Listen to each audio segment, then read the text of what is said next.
Nobody bats 300 anymore because the value of hitting a fly ball, which could eventually become a home run, is so much more valuable. It's when the shift in the NBA went from 2-pointers to 3-pointers. Well, if I can make 40% of my threes, I'm just going to jack threes all over the place. There's more value in that. Well, there's more value in just like ripping driver most of the time. The Smiley Show, only on SportsGrid. Ole Miss got left at the altar, and Ole Miss decided, I'm either going to let her continue to embarrass me, or I'm going to have some self-respect and kick her ass out the door and lock it behind her and not let her back in. And that, for me, is the right thing to do. Lane Kiffin had the right to leave. Yep. He chose to leave. I wish you the best of luck. Not really. The Craig Carton Show, only on SportsGrid. You take a look at it, you say, all right, well, can they do this? But the one thing I know, every year I love the SEC championship game. Like this year, we're going to get a pretty good treat in the Big Ten because you have Indiana and Ohio State. But every single year, it's never like I don't have to watch that. Because the reason I bring that up is there's a game that's going to be on 8 o'clock that probably should just be played at midnight or 1 a.m. The ACC championship game. Like, things are not the same. The Early Line, only on SportsGrid. It's stunning to think that, right?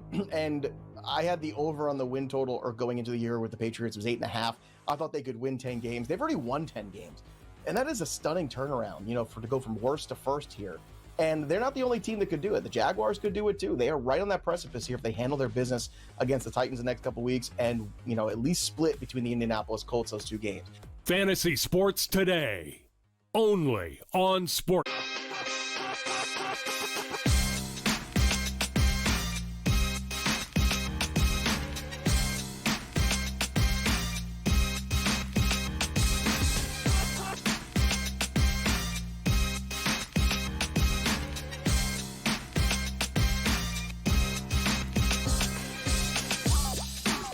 GameTime decisions. We are live on SportsGrid on a Monday night. Kevin Walsh with you live from the decisions desk. What a Sunday. My goodness. Slate looked great going in. The results were massive and impactful. We will talk about that, market movement, everything that you expect on a Monday night. Of course, we will be dialed into Pittsburgh's matchup with the Miami Dolphins on Monday Night Football. A field goal spread in a game that's importance is dependent, right? For Miami, it does matter because the Miami Dolphins outlasted the Kansas City Chiefs on the In the Hunt graphic. Who knows? Maybe a 10-7 Dolphins team can crash the party. I do know that Miami actually could end up being booked as favorites in their next two football games, and then find themselves in a, hey, why not us, Week 18, if they pull off the upset tonight against the Steelers, who will be without T.J. Watt. It is interesting because in the history of T.J. Watt, his absence usually means the Steelers' defense is going to fall off a cliff. The Steelers' defense this season has felt a bit off a cliffy, and I think that is why we don't fully feel that's the same weight of his absence within this game. I think one of the major things we will talk about are the expectations around Tua Tagovailoa. During this 4-game win streak, Tua is kind of along for the ride. This is a Dolphins team that is leaning on the run. Devon Achane has had himself another fine season, a really, really, really good season. And you now have Tua, who has thrown the football less than 23 times in all 4 of these games, less than 175 yards in all of these games, 3 touchdowns to 3 interceptions. Along for the ride. Tua, though, back out in the freezing cold tonight. And I think that is something that always gets people's attention, undoubtedly. As far as the rest of the slate, where could your eyes be? really nothing doing in terms of college basketball. No ranked teams in action. Some of that will pick back up tomorrow. The Ice has a few options here. Florida, slight dog in Tampa Bay against the Lightning. Rangers at the Garden are home faves against the Anaheim Ducks on a short number. It is probably the NBA that'll come a-calling for most people as they look to add to a Monday night card with two pretty strong primetime games on Peacock. It's the Celtics as slight favorites against your number 1 seed Detroit Pistons. This line really representative of how Boston has turned their season around. The Boston Celtics are a group who early season it felt like they're going to give up, throw in the towel, 5-7, and all of a sudden now they are 15-10. 10-3 over their last 13. And a win here tonight against the Pistons, we just take another step towards the will Jason Tatum play this year. And maybe that conversation just becomes when is Tatum coming back? And it'll be inevitable for Boston. Game number 2 is going to be Denver and Houston, where you're going to get a bit of a rarity, which is the Nuggets closing as home dogs. This number is flipping towards the Rockets throughout this day.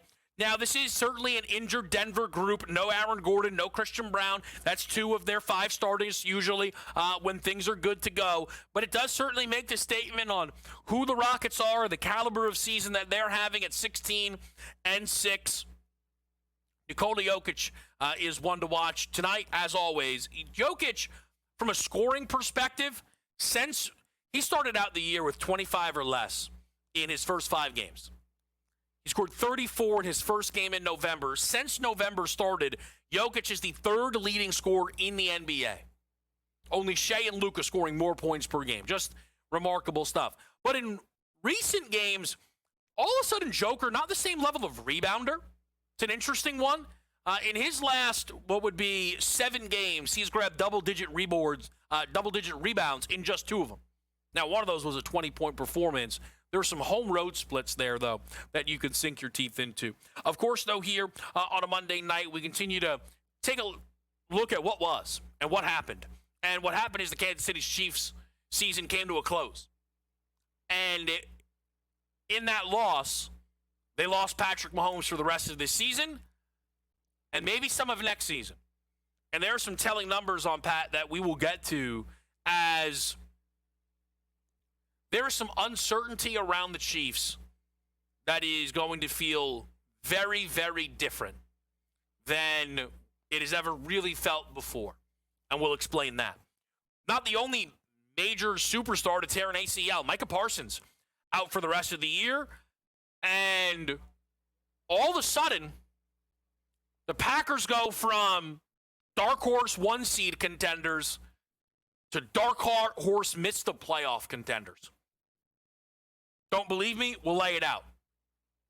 But it is on the board for the Green Bay Packers that they could miss the postseason. And I think that is something that I would not have expected going into their game against the Denver Broncos. But it's where we are now, especially in light of Micah Parsons being done for the season with a torn ACL. What else did we see on that Monday slate? Huge day for the Philadelphia Eagles, not only beating the Raiders 31-0, but Minnesota and J.J. McCarthy upsetting Dallas. The Eagles will play next Saturday against Washington. A win there clinches the AFC East as the Eagles look to become the first team to repeat, NFC East, as they look to become the first team to repeat in that division. For the first time in over 2 decades. Speaking of the AFC East, what a result for the Buffalo Bills, who are all of a sudden becoming the comeback kids. And I think if you are little in the eye of the beholder here, right? Where for Buffalo, what a win. What a gutty comeback. All right? Remember last week against Cincinnati? What a win. What a gutty comeback. How about week 1 against Baltimore? What a win. What a gutty comeback. Yeah, that doesn't sound sustainable. This doesn't. We did our latest installment of NFL Tears here on this show last Tuesday. The Buffalo Bills and the Seattle Seahawks remain exactly where I had them. I'll be the bad guy. For New England, though, that's not good. That's not good. And I will tell people this right now. I do not. Now, again, I don't want to. It is voted on. So it is far more important to get the temperature of everybody else than how I feel. But I know that if I had a vote, Mike Vrabel would have no chance to win NFL Coach of the Year. I mean, his case is a very flawed one. Biggest game of your season, you're up 21-0 at home off a bye, you lose. Then you might say, that doesn't throw everything away. Well, it throws some things away. It throws away the number 1 seed that New England was a favorite to get entering this week. That's not great. That massively impacts how we feel about New England winning a game in the postseason. So that's really damaging. The Pats are defined by their quarterback who's been given MVP buzz, led by their offensive coordinator, Josh McDaniels. That's not really Vrabel's side of the ball. So that, I don't know, that drops me a little bit. We know that defining trait of the Patriots season is actually just an easy schedule. That's true. New England fans mention it. You have to play the schedule you play, but that's true. Mike McDonald, better case. Liam Cohen, better case. Sean Payton, better case. Kyle Shanahan, better case. Ben Johnson, better case. I don't think Mike Vrabel, quite frankly, should. I don't think he'd make the ballot. Yet he's booked as the favorite. All right. I guess we're going to have to figure this whole thing out. What do you say we get you ready for Monday Night Football after the break on SportsGrid?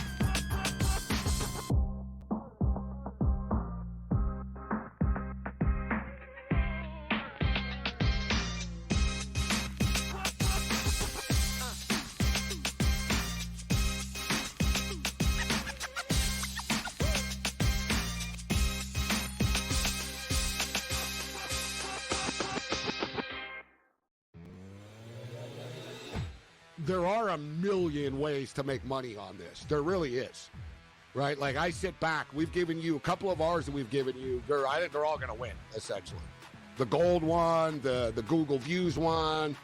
The only one I might not win, Cam, that I gave people was, will the U.S. government announce that aliens exist in 2026?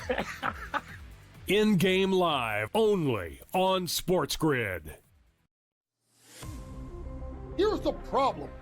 When Joe Dumars blows it up and trades Zion, who is going to give them anything more than 25 cents on the dollar for a damaged goods superstar who misses significant time, who doesn't love the game, but is built like a freight train? Problems are in New Orleans, and I don't know how it gets fixed. Pro basketball today, only on SportsGrid. They're doing a new show about a Japanese interpreter. Oh, they are? Yeah. Oh. Yeah, they're doing I don't know if it's a documentary or actors are in it. It's got I think it's a drama. It's a real show. It's like a scripted show? Yeah. About a Japanese interpreter? Yes. I wonder who's getting paid for that. The Craig Carton Show, only on SportsGrid. Chris Beard said, I can just play different players. And kudos to Chris Beard. NIL does not matter. Recruiting rankings don't matter. Who your AAU coaches doesn't matter.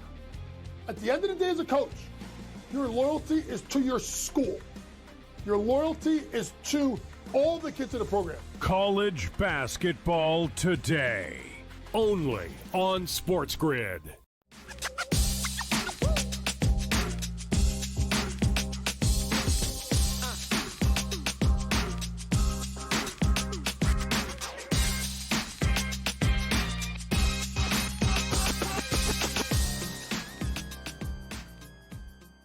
All right, so let's get into Monday Night Football here. The Pittsburgh Steelers and the Miami Dolphins. This is an interesting one. As we look around the market right now, there's a loose 3.5 out there, and it's not all too expensive. Over on FanDuel, minus 118.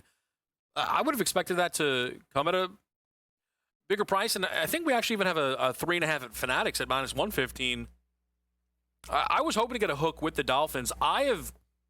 pivoted a little bit, but I may end up adding the side to my card here as we have, about an hour and call it an hour and a half till kick in this matchup. What would be the reason for betting the Miami Dolphins? Well, it's following the ebbs and flows of this Pittsburgh Steelers team, right? And so far this season, I feel like I've actually had a pretty good read on when it is a Mike Tomlin spot and when it is not. And it was not a Tomlin spot when they played Cincinnati. It was when they played the Colts. It was certainly not a Tomlin spot when they played the Chargers, but it certainly was when they just played Baltimore this past week. And usually when you come off of those, hey, like, here comes Tomlin, get the job done games, you want to fade him as a favorite. And that's what we have here against Miami, who's been playing a lot of close football recently. To see the hook come back around, though, is almost a little bit surprising, as it felt as if maybe everybody was kind of on a similar path, that the Dolphins were going to be very live in this game and maybe even win this football game, because it's just a Dolphins team that has been playing better football, both sides of the ball. Certainly on the defensive side, it's gotten a lot better, which is really key here. They have been playing backup quarterbacks, right? They got a lot of Brady Cook last week against the Jets. Tyler Shuck, he's a backup. Mariota, right? Josh Allen, they did beat. People try and tuck that under the rug. Just saying, it did happen. But offensively, they found themselves more of an identity, limiting these Tua turnovers due to just increasing the run game. And the Dolphins are an interesting option here. The option that I did play in this game, though, is Aaron Rodgers over 1.5 passing touchdowns. We have still seen that be the way teams get points up on the board against Miami this season. And Miami, having played so many bad quarterbacks, it's pretty clean to see the better quarterbacks throw multiple touchdowns, right? Josh Allen in each meeting, Daniel Jones, Drake May, Lamar Jackson threw 4.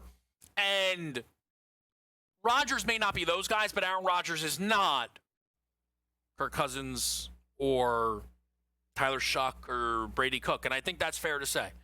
I think Rodgers is coming off of a game that he has to be overwhelmingly excited about, with the win in Baltimore, throwing for 284 yards, actual down-the-field shots. And I know that this could be, I don't know, famous last words, but this is why I worry about the idea of fading Tomlin. Like, there has to be some awareness in the room for Pittsburgh of what worked last week and looking to replicate that and staying aggressive offensively. I think they have to stay aggressive offensively. And that's why I'm going to play Rodgers over 1.5 passing touchdowns at -101. Our guy Chris on a best bet is going to go for Devon Achane. Anytime touchdown score, look, it makes a lot of sense. Devon Achane has been a touchdown machine pretty much since he's entered the NFL. There's just like a baseline for carries that he needs in order to score, and he can do it multiple ways, right? We know he could get your receiving touchdown. You've seen fewer of those this season, but he's ran for 4 touchdowns in his last 4 games, scoring in all but one of those. Achane for an anytime, I more than understand. Sam's going to play the under here, 42.5. This is an interesting one because, and listen, I'll root him in. I'm not on the total.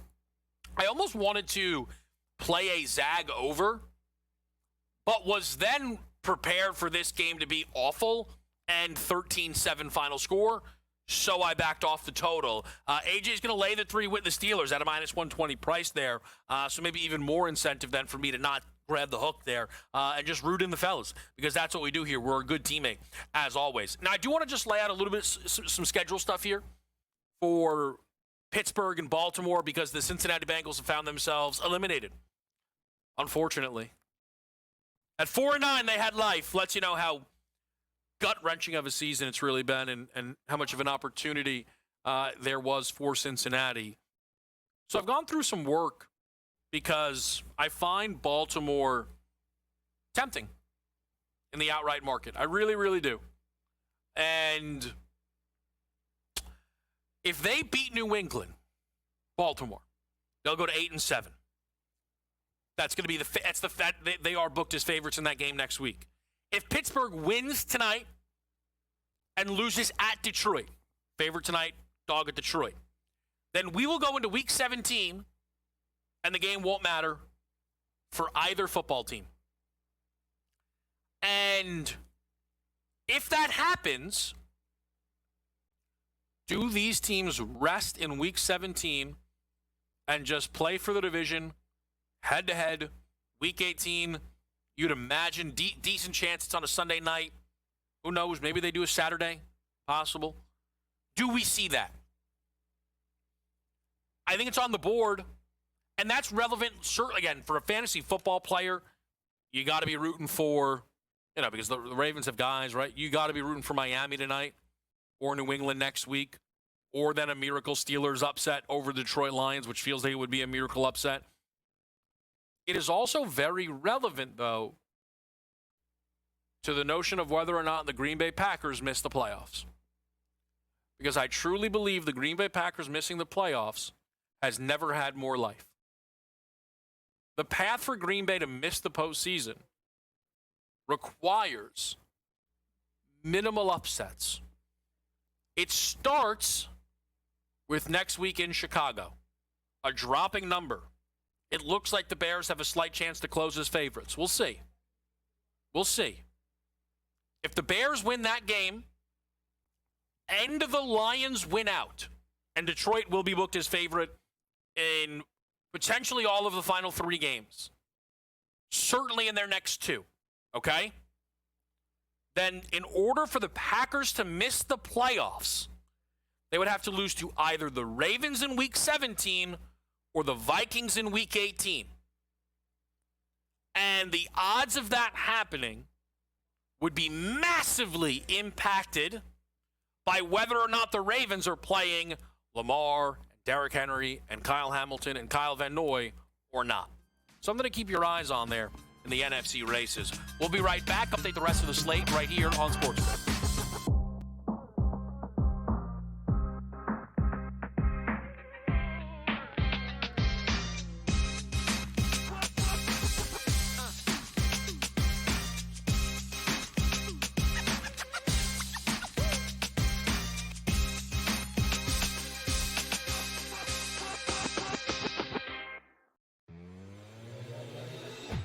There are a million ways to make money on this. There really is. Right? Like, I sit back. We've given you a couple of ours that we've given you. I think they're all going to win, essentially. The gold one, the Google Views one. The only one I might not win, Cam, that I gave people was, will the U.S. government announce that aliens exist in 2026? In-game live, only on SportsGrid. Here's the problem. When Joe Dumars blows it up and trades Zion, who is going to give them anything more than 25 cents on the dollar for a damaged goods superstar who misses significant time, who doesn't love the game, but is built like a freight train? Problems are in New Orleans, and I don't know how it gets fixed. Pro basketball today, only on SportsGrid. They're doing a new show about a Japanese interpreter. Oh, they are? Yeah. Oh. Yeah, they're doing I don't know if it's a documentary or actors are in it. It's got a. I think it's a drama. It's a real show. It's like a scripted show? Yeah. About a Japanese interpreter? Yes. I wonder who's getting paid for that. The Craig Carton Show, only on SportsGrid. Chris Beard said, I can just play different players. And kudos to Chris Beard. NIL does not matter. Recruiting rankings don't matter. Who your AAU coaches doesn't matter. At the end of the day as a coach, your loyalty is to your school. Your loyalty is to all the kids in the program. College basketball today, only on SportsGrid.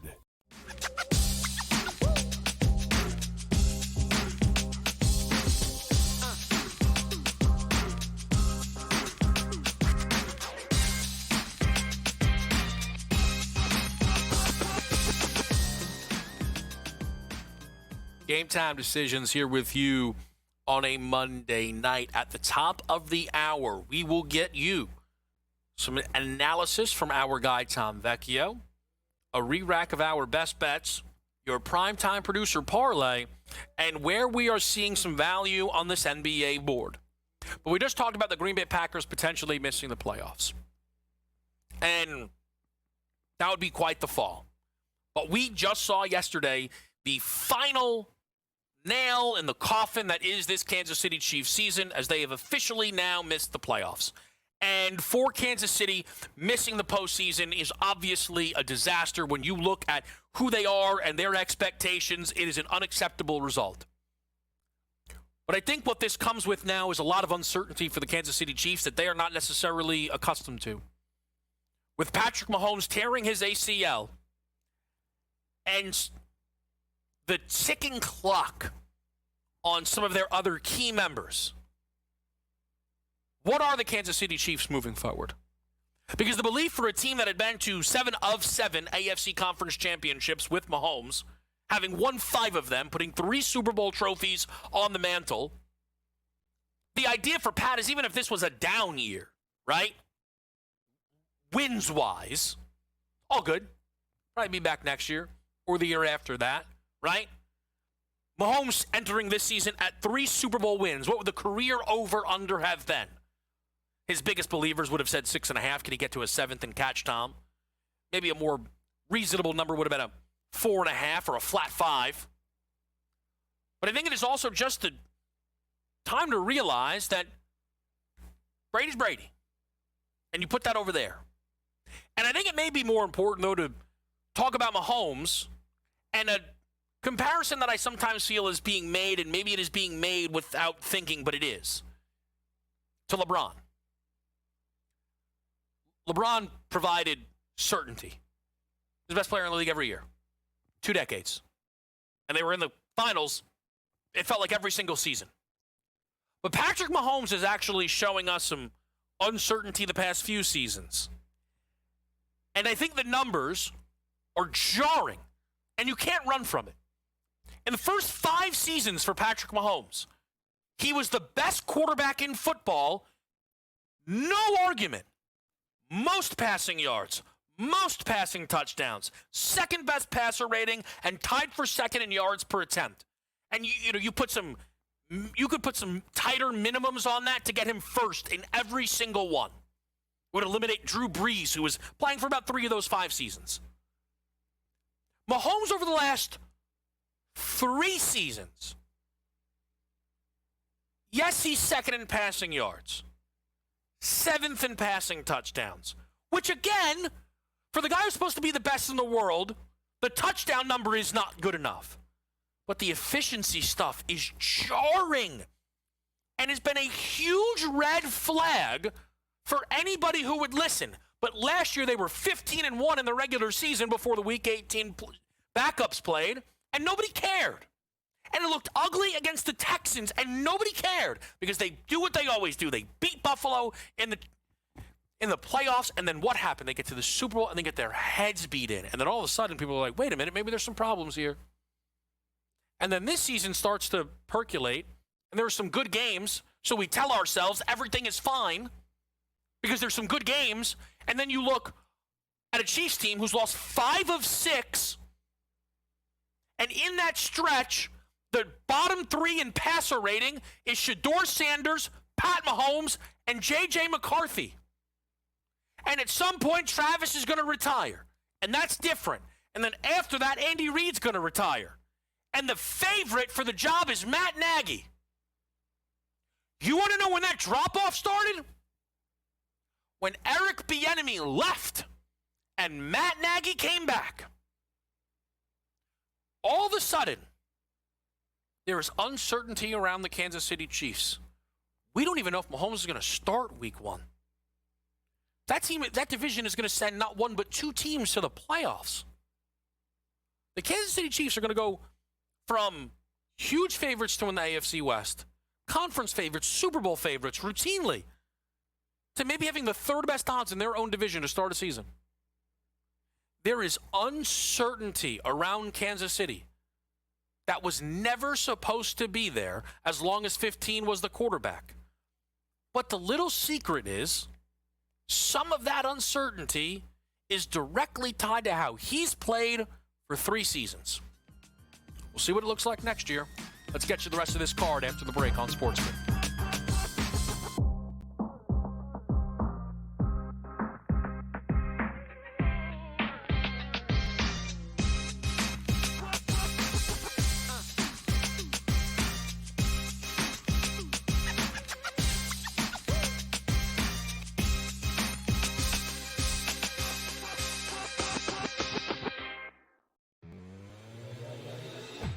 there are a million ways to make money on this. There really is.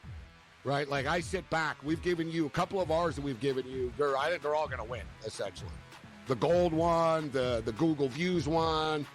The only one I might not win, Cam, that I gave people was, will the U.S. government announce that aliens exist in 2026? In-game live, only on SportsGrid.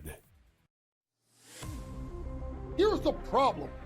When Joe Dumars blows it up and trades Zion, who is going to give them anything more than 25 cents on the dollar for a damaged goods superstar who misses significant time, who doesn't love the game, but is built like a freight train? Problems are in New Orleans, and I don't know how it gets fixed. Pro basketball today, only on SportsGrid. They're doing a new show about a Japanese interpreter. Oh, they are? Yeah. Oh. Yeah, they're doing I don't know if it's a documentary or actors are in it. It's got I think it's a drama. It's a real show. It's like a scripted show? Yeah. About a Japanese interpreter? Yes. I wonder who's getting paid for that. The Craig Carton Show, only on SportsGrid. Chris Beard said, I can just play different players. And kudos to Chris Beard. NIL does not matter. Recruiting rankings don't matter. Who your AAU coaches doesn't matter. At the end of the day as a coach, your loyalty is to your school. Your loyalty is to all the kids in the program. College basketball today, only on SportsGrid.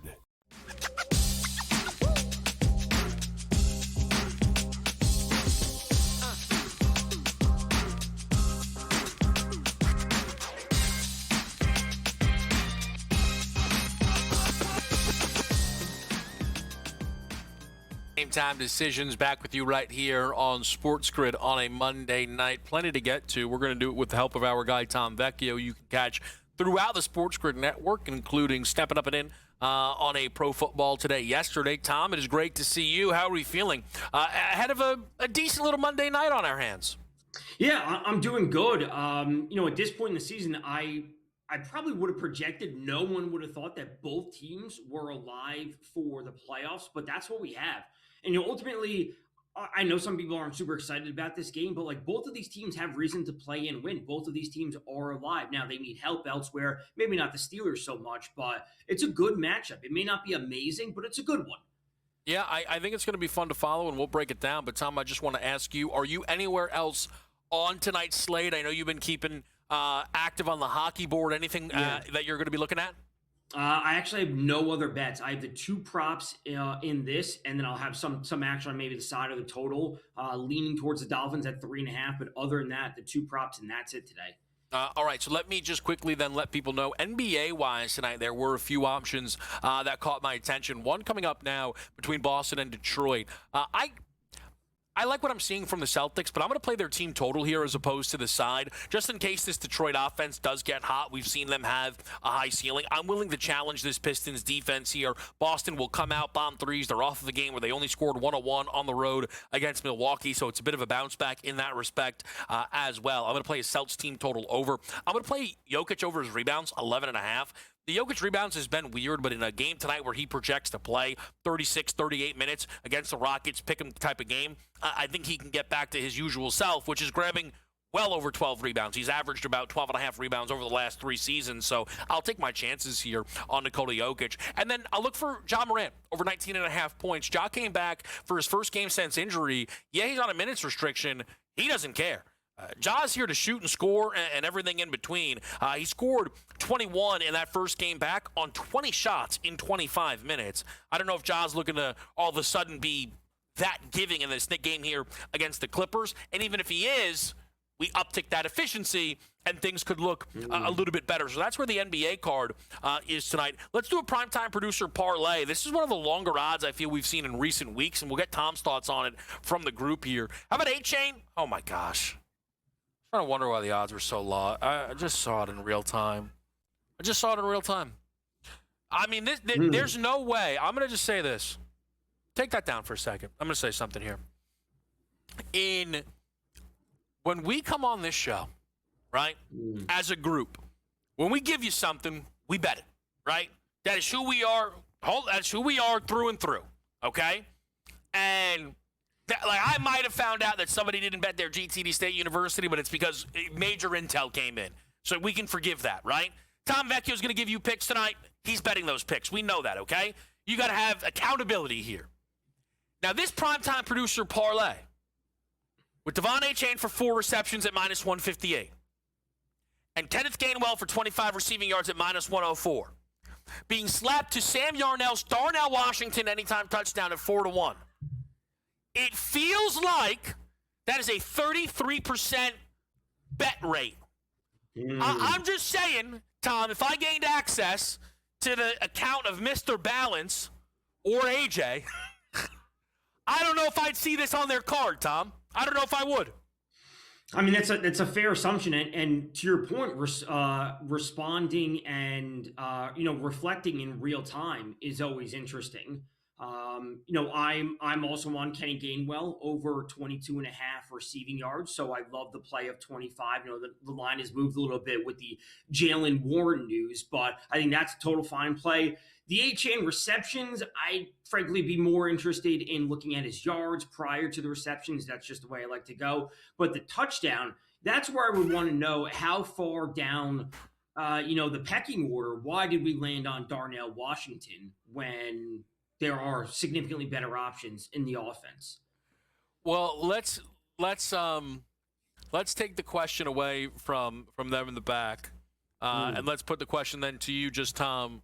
Are you looking for any touchdown scores in this football game tonight? Is there anybody that's caught your attention here? I think the DK number at plus 170 or 165, whatever it was yesterday, DK Metcalf, I think that's objectively a very strong number, right? Yeah. So we're getting a wide receiver 1 in the offense. Everyone on the Steelers is plus money tonight. Now, Warren's not a super big number at plus 105, but, he was questionable with the illness coming into it. But outside of him, if you look to anyone else, Metcalf 170, Gainwell 175, Pat Fryermuth 430, there's a lot of plus money to be out there. The Darnell Washington as a player that's primarily a blocking tight end and not running a whole ton of routes, I could talk myself into Calvin Austin at 550 better than Darnell Washington just because in 2 wide receiver sets, that's who we're going to see out there. Yeah, I find this to be a game, Tom, where – so my favorite bet is actually Rodgers over 1.5 passing touchdowns.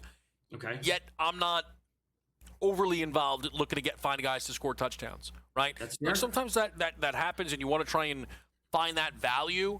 It was interesting. I thought one of the interesting spots this Sunday was Lions-Rams with that big total. And I was like, hey, I wonder if there's some – longer touchdown shots that you can take. And you would have been able to be good on Colby Parkinson.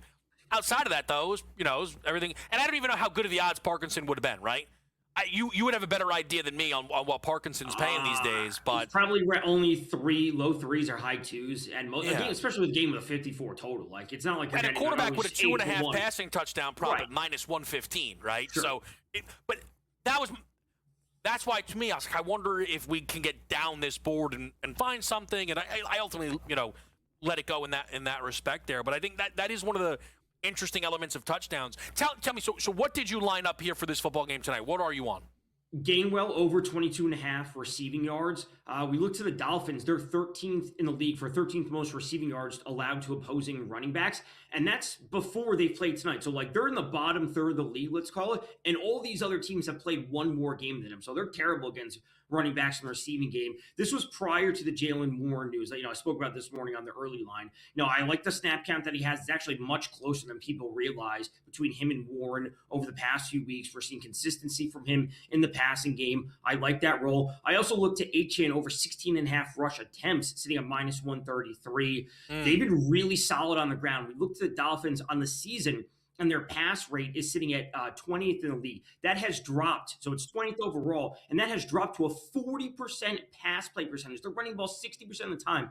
40% pass play percentage is dead last in the league over the last 3 weeks. They are not allowing Tua to throw the ball. And that's just saying, hey, the running game is kind of working, so let's not have Tua make too many mistakes and just run the ball, which they should be able to do against this defense, Kev.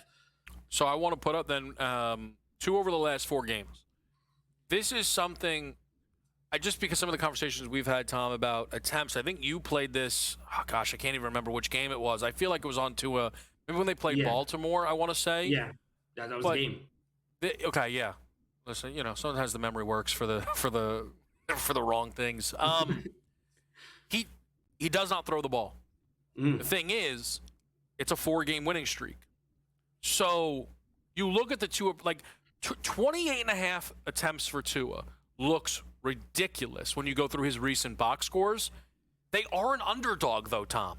I do wonder, and look, I know this is always easier to say, but it does feel like a game that if it's going a certain direction live, even if you maybe miss the best of the number, you're going to know what it's going to look like rest of the way. If Miami's trailing, they'll have to throw. If they're up, they just won't let Tua throw the football. I would say if it's not only up, but as long as they're in neutral game scripts. Yeah, as long as they're they're not down by 10. If they're within 1 score, they'll operate normally. Yeah, that it's just how they prefer it. I think it's a lot to do with just how turnover prone Tua has been. I mean, it's just you have to find a way to limit it, and the answer is he's not throwing a ton. The interception rate's not dropped massively. He's still thrown 3 picks in those 4 games. It's just they're not letting him throw it. We got a lot to get to. We're going to keep our guy Tom Vecchio around, including the Chiefs fallout. Yes.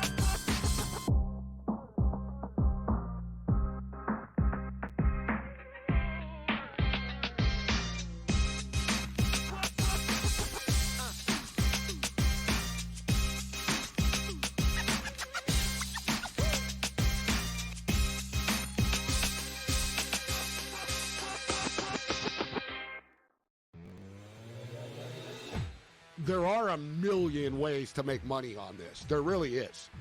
Right? Like, I sit back. We've given you a couple of ours that we've given you. I think they're all going to win, essentially. The gold one, the Google Views one.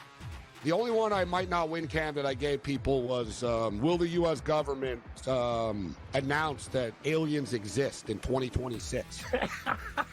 In-game live, only on SportsGrid. Here's the problem.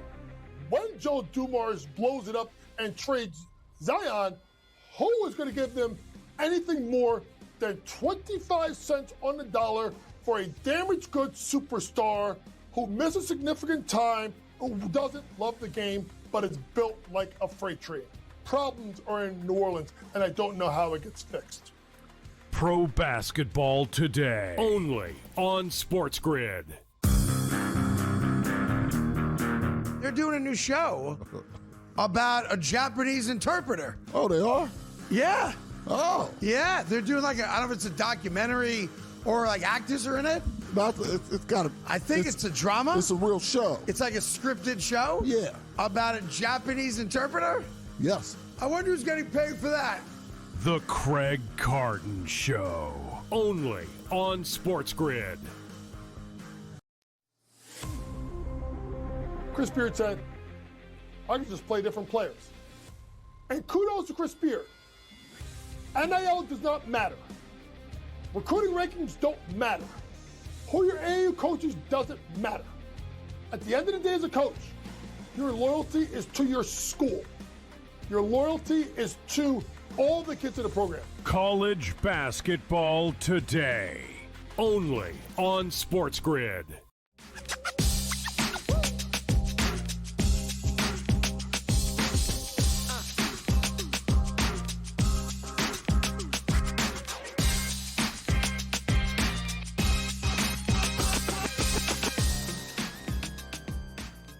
All right, back with right here on a Monday night. I want to throw a couple of things at our guy, Tom Vecchio, see what sticks. And this is the one, Tom, that I know it'll speak to you a little bit. The Green Bay Packers missing in the playoffs. Michael Parsons is one of the best players in football. I think anybody would agree. But fading the Packers in the playoffs because of the Parsons injury is, I'm sure, something a lot of people will think about and be willing to do. Them missing the playoffs will likely sound very extreme. Here is what is needed to happen in order for Green Bay to miss the playoffs, because I did not think it would be this simple. The Lions have to win out, which might sound like a lot. They play the Steelers next week, then the Minnesota Vikings and the Chicago Bears. They will certainly be favored in their next two and could be favored in Chicago. The next thing that you absolutely need to have happen is the Bears beat the Green Bay Packers on Sunday. That line is moving. It looks like Green Bay will likely end up closing as a favorite, but a small one. And if those first two things happen, then the Packers would have to lose just one of their final two games, the Ravens or the Vikings. When I lay this out to you, Tom, the notion of Green Bay missing the playoffs, how does it land for you?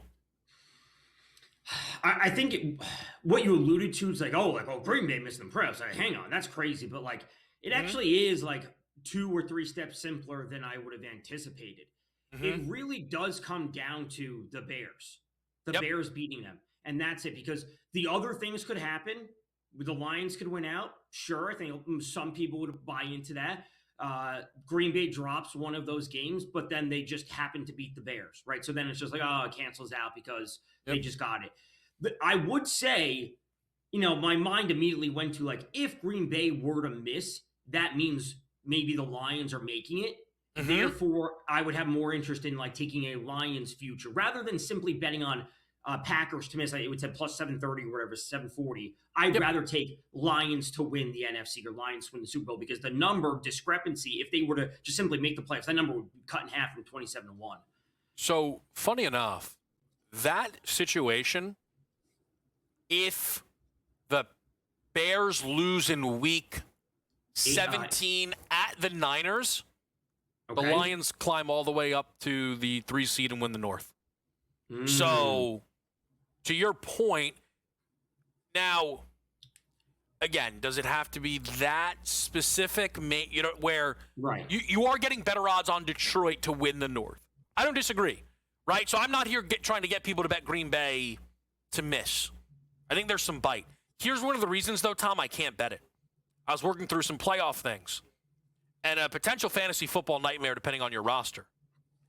Week 17, Packers hosting Ravens. The Ravens may not need the game.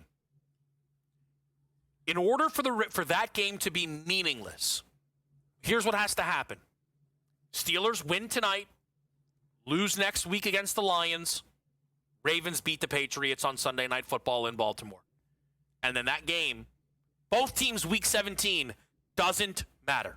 Just does not make, because obviously neither of them have the record to get up to a 3 seed or a 2 seed. Right. And all that matters is the division. And it'll just come down to week 18. And I know sometimes coaches want to play, Tom. If the Ravens know that week 17 can't impact any bit of their standing, they would legitimately be insane to send Lamar Jackson out there.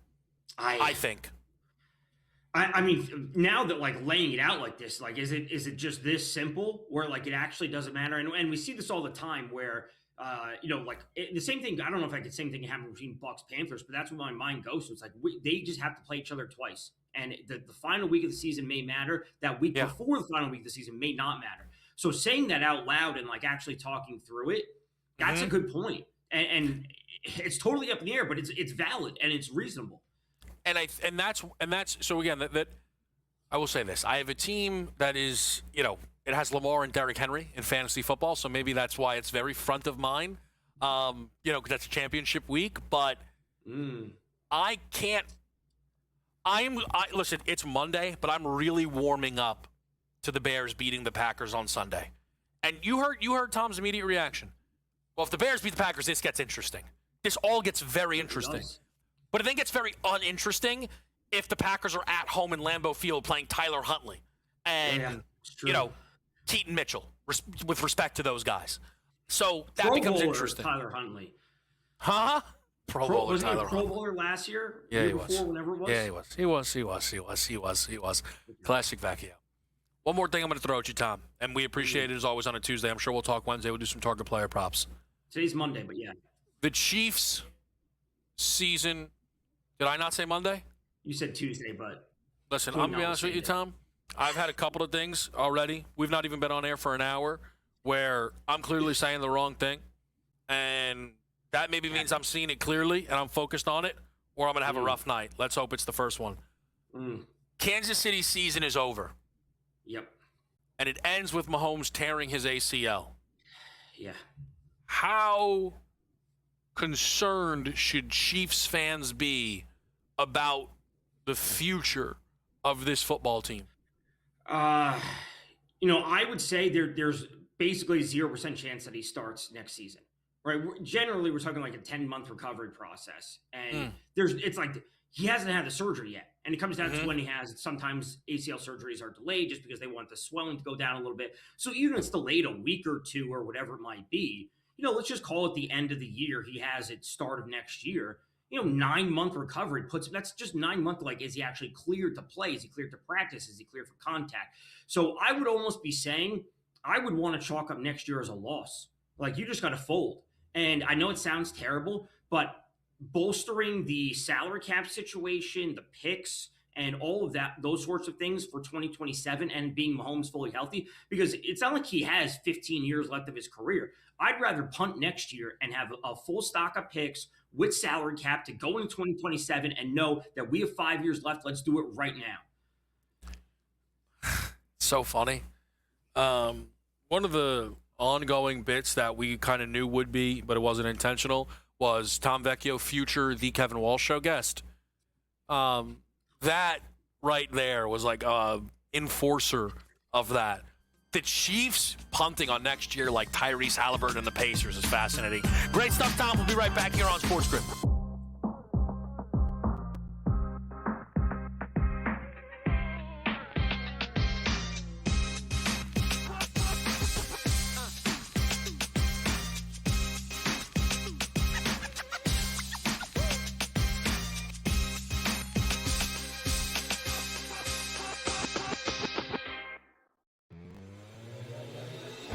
There are a million ways to make money on this. There really is, right? Like, I sit back. We've given you a couple of ours that we've given you. I think they're all going to win, essentially. The gold one, the Google Views one.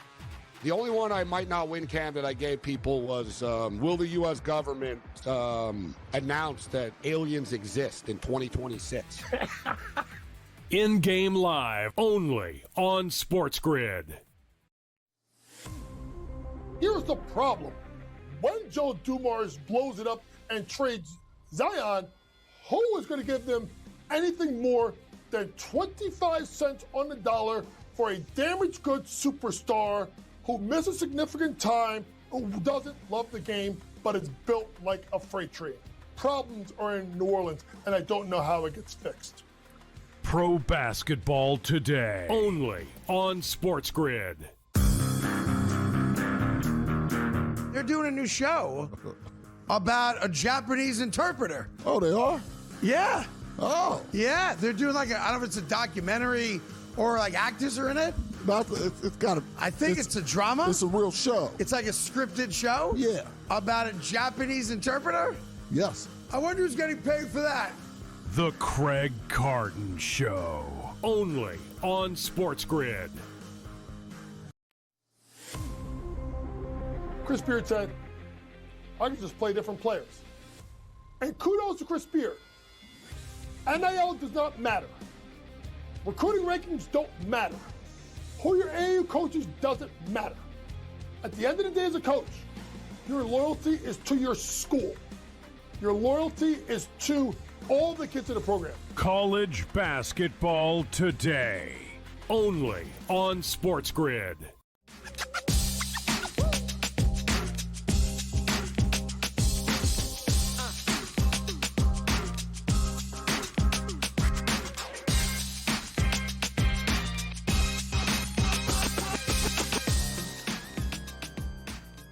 Here on SportsGrid, live with you here on this Monday night. Steelers, Dolphins, field goal number, total 42.5.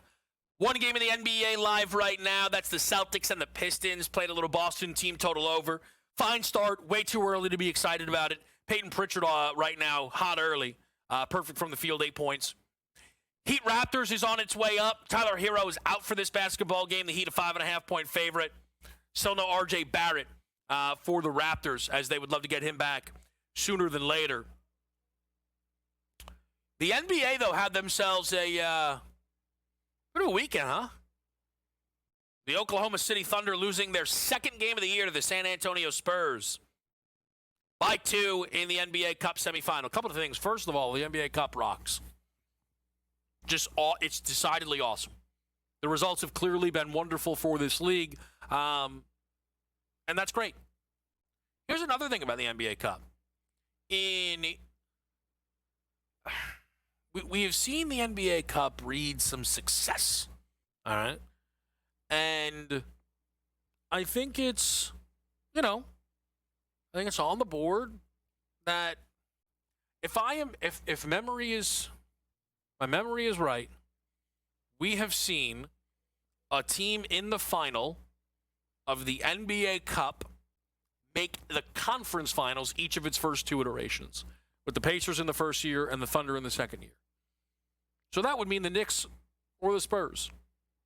And the Knicks would be the more likely of the two. But I got to tell you, San Antonio had themselves a why not us game. All of a sudden, the San Antonio Spurs have 1 fewer loss than the 2 seed Denver Nuggets. 1 fewer loss than the 2 seed Denver Nuggets. And Wemby's missed a bunch of time. At 18-7, it's congested. But it means San Antonio could go on a run. And it was a statement game from that group. And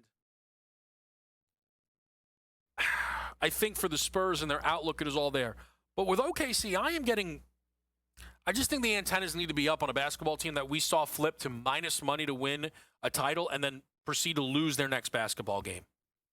And what they offered up to us last season, which was a group who would rotate between unbelievable, unforeseen dominance and, oh my gosh, what's happening? In round 1 against Memphis, running them off the floor. And then in round 2 against Denver, having to play 7. And then in the in the conference finals against Minnesota, running them off the floor. And then having to play a game 7 against the Indiana Pacers. And the interesting thing for OKC, when I look at their 2 losses this year, they are the 2 of the most predictable losses they could have. If you think about, like, hey, where were we pointing going, I think they might lose that game? Opening night against Houston, maybe. Double overtime. The game they lost against Portland, where they were just a 2.5-point favorite on the second leg of a back-to-back. Probably the home game against the Lakers, where they annihilated them. I thought actually Luka and Reeves had some life that night. They just decidedly didn't.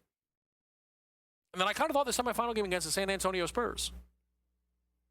And I think for OKC, the task that they give everyone on a nightly basis is meet us. Meet us at our level. Because the defense is so good, it's going to be hard to score. And if you show up and you're not on it, we're going to destroy you.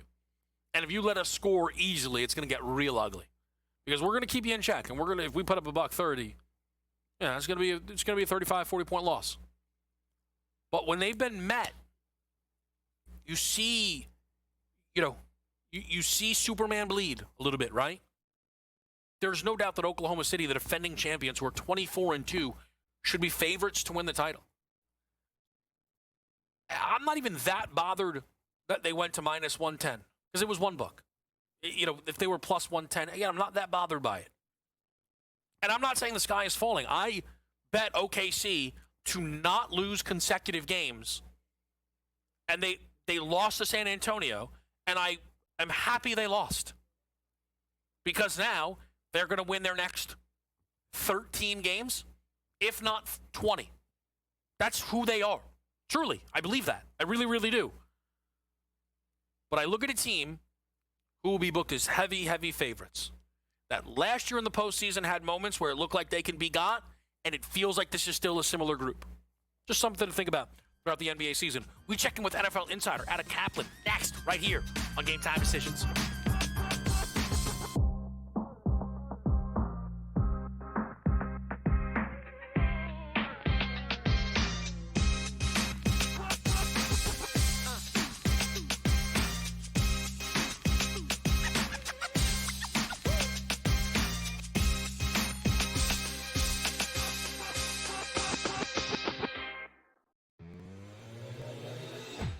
There are a million ways to make money on this. There really is.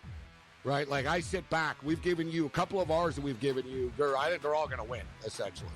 The gold one, the Google Views one. The only one I might not win, Cam, that I gave people was, will the U.S. government announce that aliens exist in 2026? In-game live, only on SportsGrid. Here's the problem. When Joe Dumars blows it up and trades Zion, who is going to give them anything more than 25 cents on the dollar for a damaged goods superstar who misses significant time, who doesn't love the game, but is built like a freight train? Problems are in New Orleans, and I don't know how it gets fixed. Pro basketball today, only on SportsGrid. They're doing a new show about a Japanese interpreter. Oh, they are? Yeah. Oh. Yeah, they're doing like I don't know if it's a documentary or like actors are in it. It's got I think it's a drama. It's a real show. It's like a scripted show? Yeah. About a Japanese interpreter? Yes. I wonder who's getting paid for that.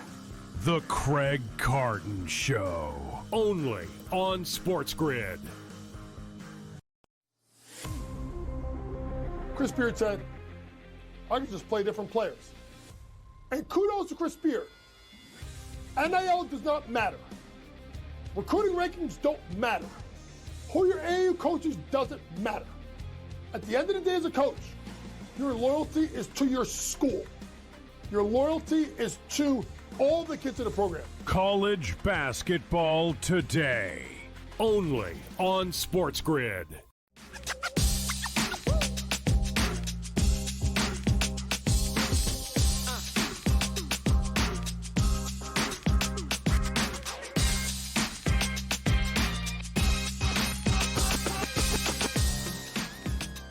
It is game time decisions on a Monday, and I wasn't unfortunately able to do Pro Football Today yesterday, and Adam Kaplan was like, "Hey, that's not right. I love talking to Kevin Walsh. I love it. So that's why he's here right now. Kaplan, it's always good to talk to you. Yeah. What a day yesterday was. There were so many huge fallouts. I'll start with the some of the impactful results. And Buffalo beating New England isn't as impactful from the odds perspective. New England's still the favorite to win that division due to some potential tiebreakers. But my perception of New England within that game, where they were up 21-0 to losing it, swung quite a lot. From a team who felt like they could make a run to a team who feels like they could be really vulnerable now in the opening round of the playoffs. Did you hear anything around that game? Because I thought it really also hurts Mike Vrabel's chance to win Coach of the Year. It's only one game. You got to remember, they had a super long winning streak. I hear what you're saying. Like, it's funny. The money was actually, a lot of it was on Buffalo. That's why they were a favorite for this game, despite how well New England's played this season, better record, longer winning streak, and all that. But when they were up 21-0, Kevin, I'm like, see, I know I was right based on matchups, based on the way that they play. And the execution, and for what people tell me when they watch the tape of both teams, New England's probably the better team, but we forgot one thing. The best quarterback in the National Football League plays for Buffalo, and he brought them back. Josh Allen was simply magnificent. Kevin, I was blown away by what he did in the second half, and that's why the Patriots didn't have it in the second half. They possessed the ball. James Cook, who, quite frankly, we forget how good his brother Dalvin was. Cook's a better football player. The numbers would show you that. That's what he's headed towards. It was just a great comeback from behind win. But I told you this, Kevin, weeks ago. The Patriots don't have a great team. They have great coaching, great execution of the players. They got up 21-0.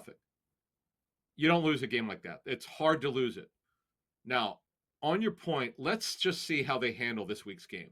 I believe they play Baltimore, if I'm not mistaken. Looking at the schedule. Okay? Let's see how they handle themselves here. They've handled every single situation.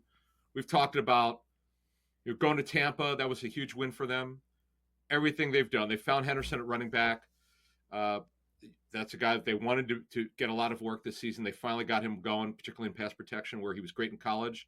But he had to learn Josh McDaniel's scheme, I'm told. But they got a lot going on here. I wouldn't get off the bandwagon. That's fine. You could talk about, hey, this is a bad choke. I understand that. but it's one game. You saw what happened to the Rams earlier when they choked a 19-point lead to the Eagles. Eagles, they crushed them for 2.5 quarters, and they blew that lead. Quite frankly, that might have turned their season around from a mental standpoint because they got way more sharper on offense in particular. Yeah, you're absolutely right. It's one game. I think the difficulty sometimes when you have a schedule like New England is, we always want to evaluate you against the best team. So they don't have a lot of games against teams like that. I think you're totally right. The game against Baltimore will matter. You mentioned the Eagles and their game against the Raiders. It is very funny. A lot of people are like, you know what? It could be too many points. And then the Eagles look the way they do. They go, it's the Raiders. It doesn't count. But I actually think that sentiment, it's the Raiders, there's some validity there. This is an awful football team. Pickett or Geno, the running game, the defense. Cap, would you say it is a near certainty that this team is going to be looking to draft quarterback and probably get themselves a new head coach this offseason? I don't know about the head coach. That's a lot of money for Mark Davis. I know he's paid off other head coaches when he's fired them with time left on their contract, but they have to get through Geno's contract for the next season. They need a future quarterback. I on my list right now, Kevin, just gathering information from clubs. There are like about 6 teams now that don't know who their starting quarterback will be for next season. Geno and Pete Carroll with the relationship from the Seahawks, that's why he's there. That's why they made that trade. But they got to get a future quarterback. Enough of the patchwork stuff. It clearly, Geno's not had a good season. Now, part of it's Chip Kelly, who got fired, who struggled mightily. He's really a college coach who should not be coaching the National Football League. But overall, it was a bad performance. But I would tell you this. You could say what you want about the Raiders. They're an awful football team, one of the bottom 3. There's no question about that. The record tells you that, and based on the way that they play. Let's understand something. They've also played the Broncos tough. Don't ask me why the Raiders have done that. They are really well coached by Patrick Graham. They just had a terrible game yesterday. And offensively, it was an embarrassment. 75 yards. Now, your Eagles, let's talk about them for a second here. Sure. Their defense has been elite the last 2 weeks. They're getting healthier. And think about this. Other than Jalen Carter, they're pretty healthy. They played elite defense the last 2 weeks without Jalen Carter. Think about that, Kevin. It's hard to do. So I think for Philly, Cap, it's such an odd thing. I'm sure you saw some of the stats, and even just from watching the game, that this is the most under center they've run since Nick Sirianni's been the guy. Yeah. And you've always been great at giving us the insight that we could talk about Patullo or Kellen Moore or anybody else, but it's supposed to be Sirianni's system. And is it right? Listen, I know a lot of people want to poke at the quarterback. Have we actually seen some looking in the mirror from this staff that they need to make adjustments to this scheme? And then we saw some of the benefits on that play out yesterday? Kevin, they ran, so this is incredible. 33% motion most of this season. I don't know about last season under Kellen Moore, but they're not a motion team. But they ran it. They Hurts under center a lot. Yeah. They've changed since the bye. They're gradually adding more and more. The last 2 weeks, a ton of stuff. The shovel pass, right? That's a big Travis Kelce play. You probably see it a ton of times if you watch the Chiefs closely. They brought like Patullo, who's the play caller, and Sirianni, because it's his scheme. So Nick's been pretty involved. They're throwing the kitchen sink at right now. And another thing. Now, this is interesting. For player props, just watch this. They had the most design runs, I think, of all season, Kevin, for Hurts this game. Watch that going forward, because that has been a major missing element. So if you've got Hurts at fantasy, yeah, he's still doing well, but not as well as he should be, because the tush pushers has not been as good. And where are the design runs? Well, we just had it, because you could look at Josh Allen talking to the Bills. They still design a bunch of runs for him, and he's obviously incredible with the ball in his hands, whether he throws it or runs it. But Hurts is about the run. He's got to run the football for them to be successful, and they just did this. So Eagles' future numbers, I know there's still some skepticism out there. I totally get that. But they're going to get Lane Johnson back relatively soon, barring a setback. They're pretty healthy right now, knock on wood. They're getting there, Kevin. They're getting there. Yeah, it certainly does look that way. I want to ask you about just tonight's game quickly, Cap. And again, we really do appreciate you making time on a Monday night. Sure. Where for Pittsburgh, obviously they're the bigger story because they feel like more of the postseason threat. If Miami wins this game, and again, I know it's not likely, but I mean, Miami would have the same record. And I know. we Cap, I feel like of the first, let's call it 6 weeks of the season, I probably asked you, is McDaniel getting fired this week? 5 of the 6, it felt like. I said no, because the owner loves him.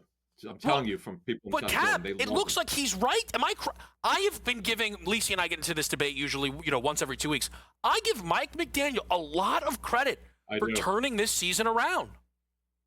Kevin, the fact that they're doing without Tyreek Hill, the best offensive player, Achan's pretty good, but Tyreek Hill's a game changer when healthy. But he's a devastating knee injury. Highly unlikely he's going to be back next year because contract 30s. Do the math; it's just not sustainable. Yeah. But he's done a great job of holding together. I was with everyone. I've told you about how to evaluate these situations when it seems obvious. It's going to happen. Doesn't mean in season, but it was getting to the point where it's starting to get obvious. But I did tell you the one red herring is this owner, from what I'm told by multiple people there, loves him, thinks McDaniel is dynamic. Yeah. He's done a great point, Kevin. I'm glad you brought that up because I was thinking about that yesterday. If they win this game and they're 7-7, if somehow they have a winning record, now the problem is though, if Champ Kelly, the interim GM, does not become the GM, I know it's only one of 32 teams. Someone will take the GM job if Kelly doesn't get it. But it's tough though when it's not your guy. You like to be aligned with the head coach. That's the way it works. No doubt about it. And that's it's always true for the coach and the quarterback, right? If you don't have that all in sync, it can get weird. But man, I also remember people thought he was going to get fired in season and become the Eagles coordinator in like week 8. It's just that guy can coach, man. Cap, we appreciate it as always. The Pro Football Doc joins us next on SportsGrid.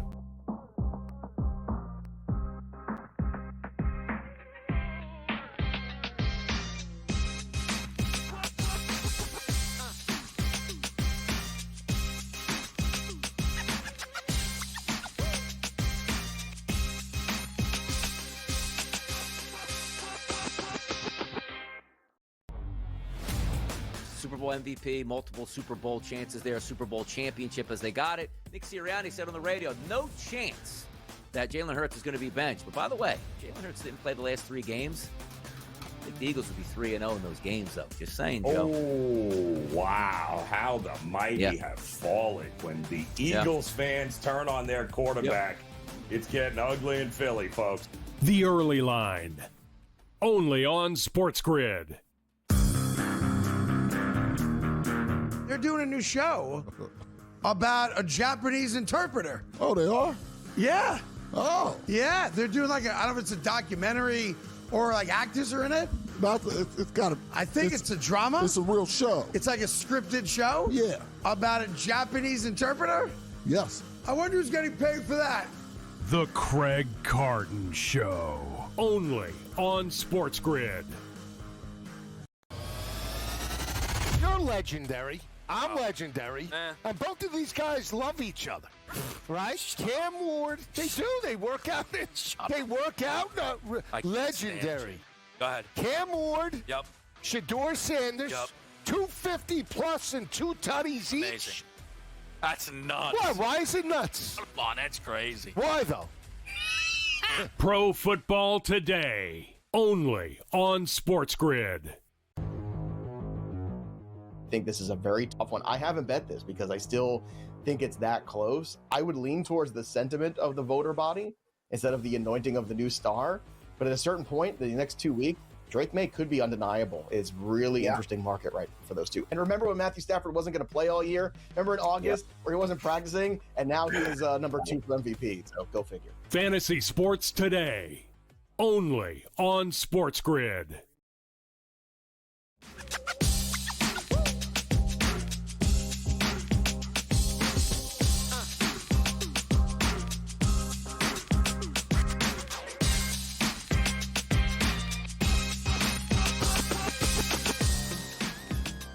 Game Time Decisions live on SportsGrid, and we are very lucky because when the unfortunate injury news breaks and some of us are watching the TV wondering if, we get to bring in the guy who lets you know what is exactly going to happen, and that is the Pro Football Doc, Dr. David Chow. Again, he and the team over at SixScore.com, the absolute best in the business. And Doc, it was, and you kind of always allude to this, an unfortunate, very important and busy day for you guys.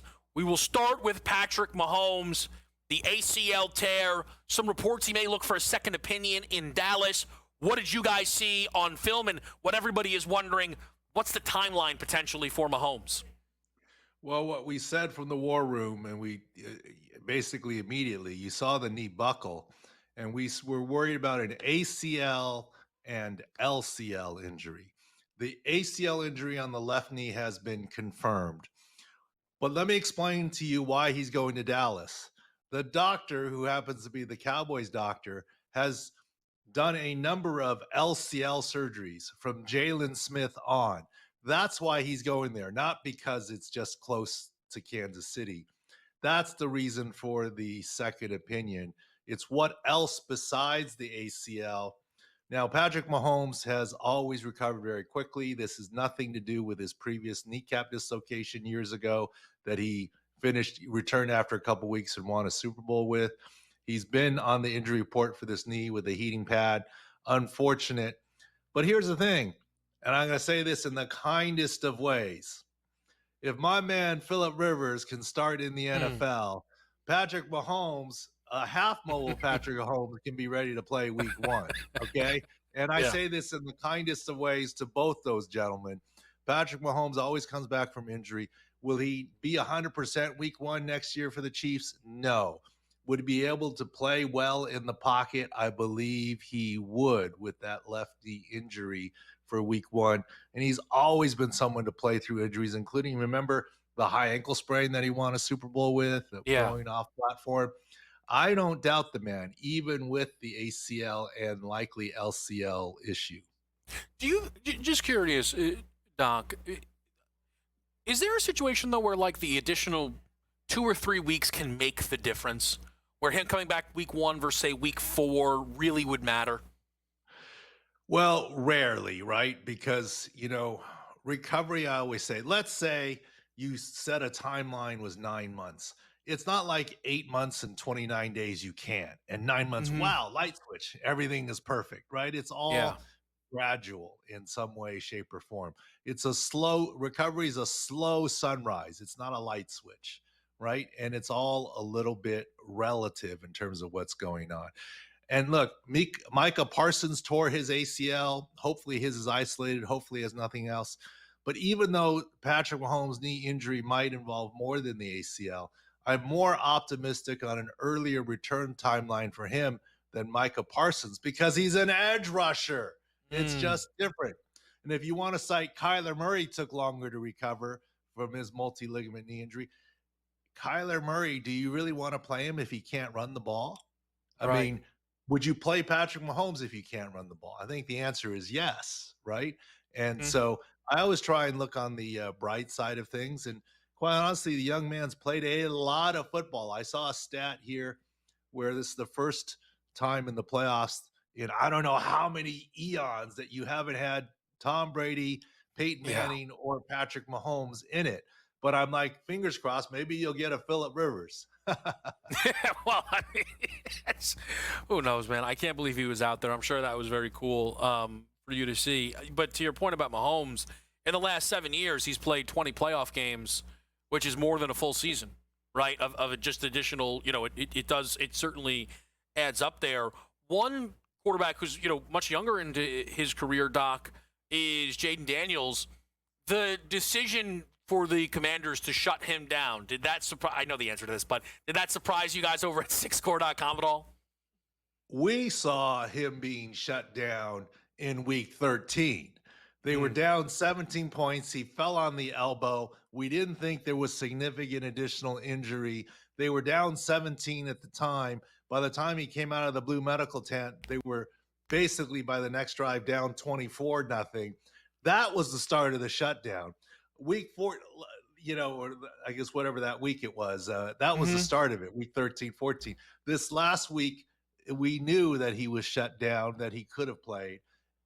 And so to us, is a foregone conclusion that they're shutting him down the rest of this season. Did that surprise you then, Doc, that word, the opposite word came out of Cincinnati, that they're not going to be shutting Joe Burrow down the rest of the way? Well, but Joe Burrow, they're saying, is, quote, healthy, right? Jaden Daniels has a health issue.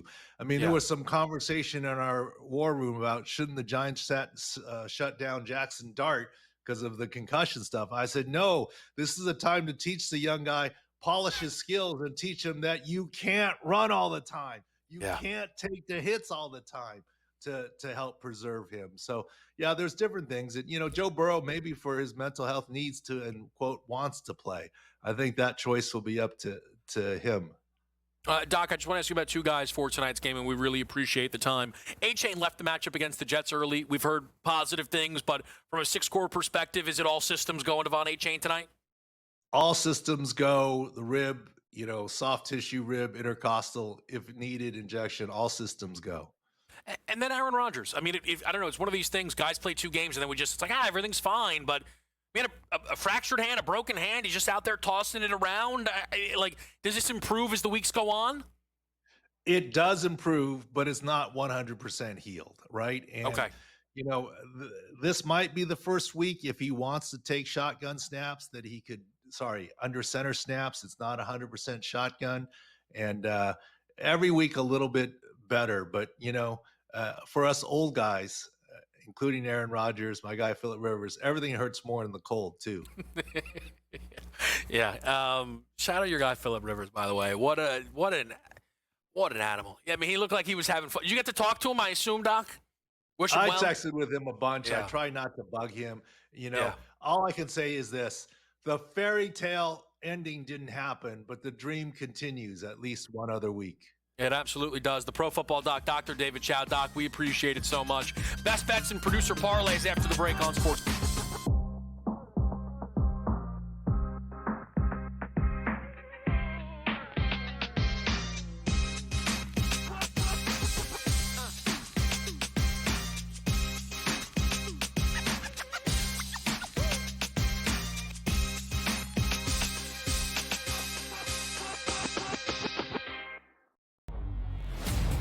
Super Bowl MVP, multiple Super Bowl chances there, a Super Bowl championship as they got it. Nick Sirianni said on the radio, no chance that Jalen Hurts is going to be benched. But by the way, Jalen Hurts didn't play the last 3 games. I think the Eagles would be 3-0 in those games, though. Just saying, Joe. Oh, wow. How the mighty have fallen. When the Eagles fans turn on their quarterback, it's getting ugly in Philly, folks. The Early Line, only on SportsGrid. They're doing a new show about a Japanese interpreter. Oh, they are? Yeah. Oh. Yeah, they're doing I don't know if it's a documentary or actors are in it. It's got to. I think it's a drama. It's a real show. It's like a scripted show? Yeah. About a Japanese interpreter? Yes. I wonder who's getting paid for that. The Craig Carton Show, only on SportsGrid. You're legendary. I'm legendary. And both of these guys love each other. Right? Cam Ward, they do. They work out. They work out. Legendary. Go ahead. Cam Ward. Yep. Shador Sanders. Yep. 250 plus and 2 tutties each. Amazing. That's nuts. What? Why is it nuts? Come on, that's crazy. Why, though? Pro Football Today, only on SportsGrid. I think this is a very tough one. I haven't bet this because I still think it's that close. I would lean towards the sentiment of the voter body instead of the anointing of the new star. But at a certain point, the next 2 weeks, Drake May could be undeniable. It's really interesting market right for those two. And remember when Matthew Stafford wasn't going to play all year? Remember in August where he wasn't practicing? And now he is number 2 for MVP. So go figure. Fantasy Sports Today, only on SportsGrid.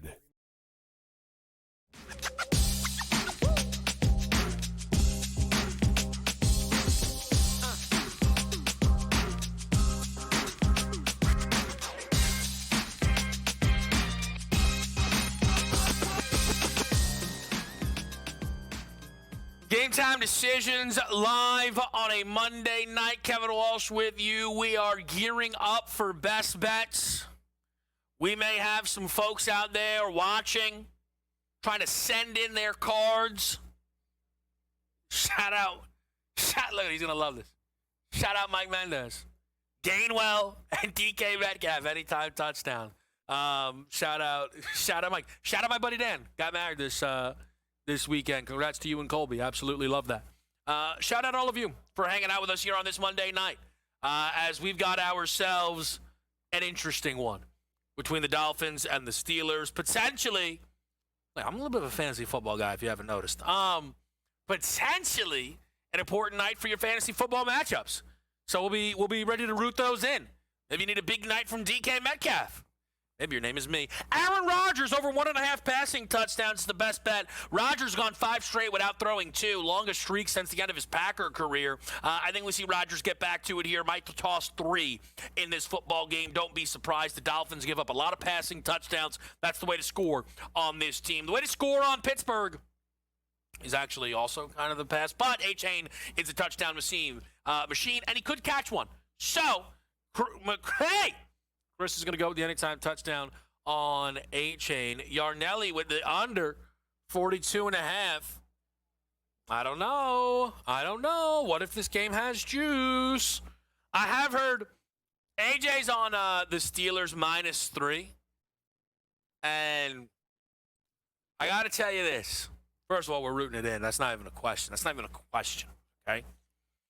But the Steelers are becoming an Intel play of the year for one of the friends of our show.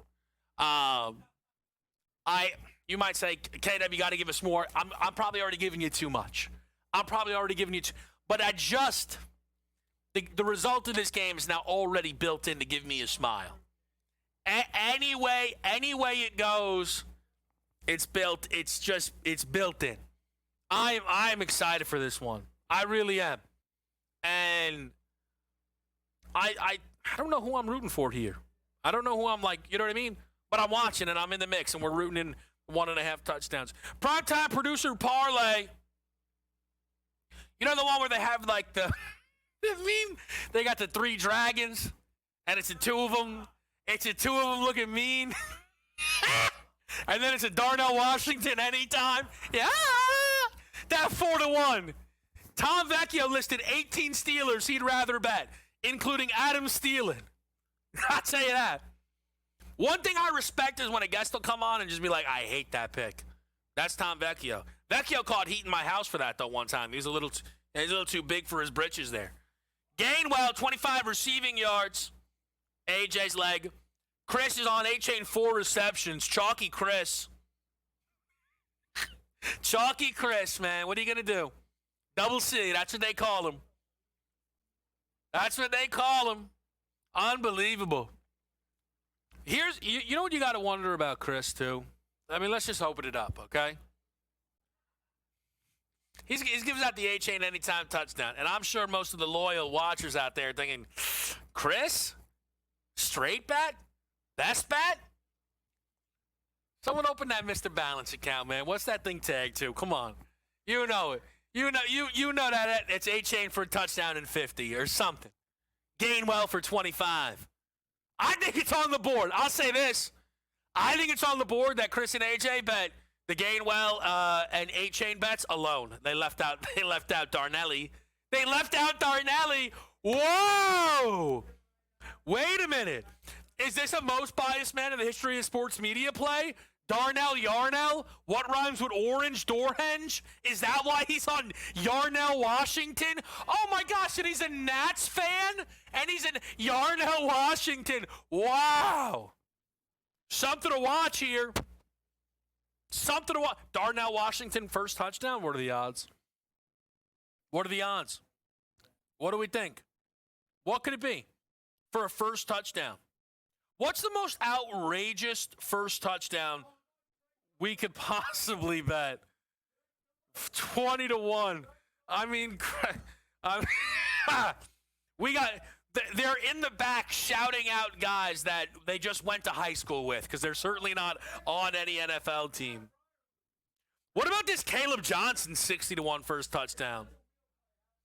I mean, what's the first time Caleb Johnson would get it? Could you imagine Tua for the first touchdown? I don't know. I heard there's some buzz around Greg Dulcich. See you tomorrow.